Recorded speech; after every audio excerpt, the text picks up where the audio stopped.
ಹರೇ ಕೃಷ್ಣ. ಶ್ರೀಮದ್ ಭಗವದ್ಗೀತಾ 8ನೇ ಅಧ್ಯಾಯ ಅಕ್ಷರ ಬ್ರಹ್ಮಯೋಗ ಶ್ಲೋಕ 19. ಭೂತಗ್ರಾಮ ಸೇವಾಯಂ ಭೌತ್ವಾ ಪ್ರಲೀಯತೆ ರಾತ್ರ್ಯಾಗಮೇ ವಶಃ ಪಾರ್ಥ ಪ್ರಭವತ್ಯಹರಾಗಮೇ. ಪಾರ್ಥ, ಅದೇ ಪಂಚಭೂತಗಳ ಗುಂಪು ಮರಳಿ ಮರಳಿ ಹುಟ್ಟಿ ಇರುಳಾದಾಗ ಭಗವಂತನ ವಶದಲ್ಲಿ ಲಯಗೊಳ್ಳುತ್ತದೆ, ಹಗಲಾದ ಕೂಡಲೇ ಹುಟ್ಟಿಕೊಳ್ಳುತ್ತದೆ.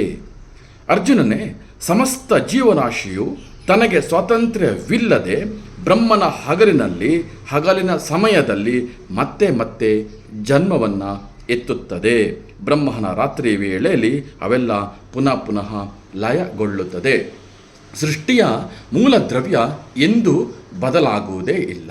ಅದೇ ಪಂಚಭೂತಗಳು ಮರಳಿ ಸೃಷ್ಟಿ ಸಂಹಾರ ಚಕ್ರದಲ್ಲಿ ಸುತ್ತುತ್ತಿರುತ್ತದೆ. ಈ ಚಕ್ರದಲ್ಲಿ ಮೋಕ್ಷಕ್ಕೆ ಯೋಗ್ಯವಲ್ಲದಂತಹ ಅನಂತ ಜೀವಗಳು ಸಹ ಸುತ್ತುತ್ತಿರುತ್ತದೆ. ಆದರೆ ಭಗವಂತನನ್ನು ಸೇರಿದ ಜೀವ ಈ ಚಕ್ರದಿಂದ ಆಚೆಗೆ ಇರುತ್ತದೆ. ಹರೇ ಕೃಷ್ಣ.